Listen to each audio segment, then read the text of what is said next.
So guys, ngayon tuturuan ko kayo paano mag-earn sa Populi. So first, punta tayo sa ating Popo account. Click natin yung Popo.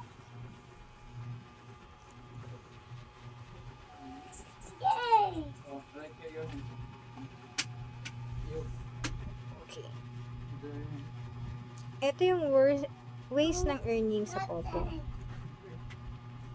Ito yung mga reward. Punta tayo sa reward. At ito yung mga task. So, ang PK mission, pag nanalo ka, 3 random picker, dapat may minimum na 3,000 points. Meron kang plus 2,000 points.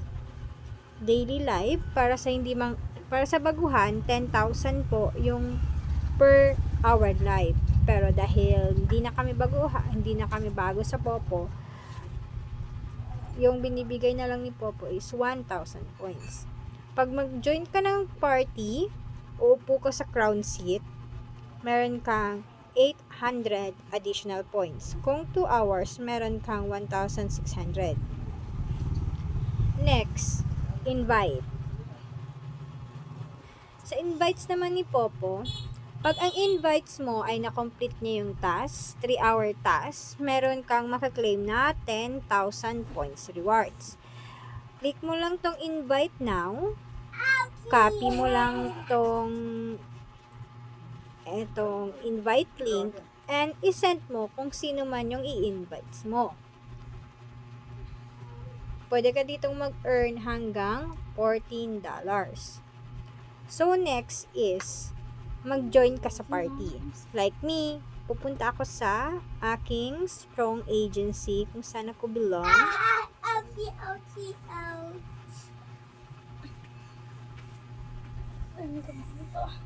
Join ka sa party, guys, kasi pag maglalaro na sila,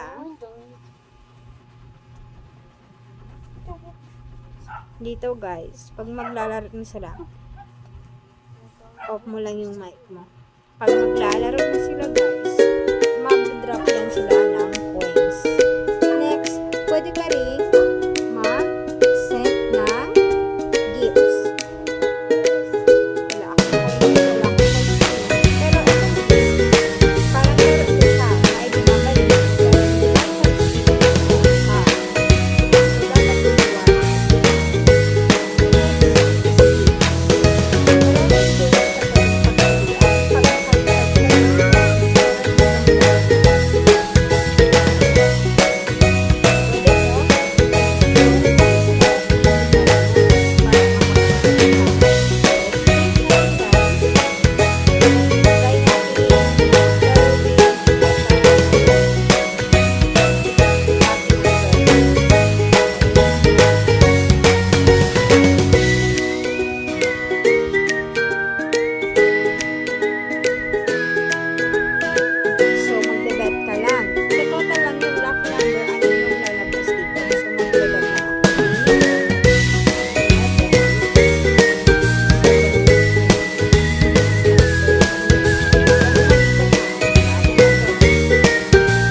tumbay.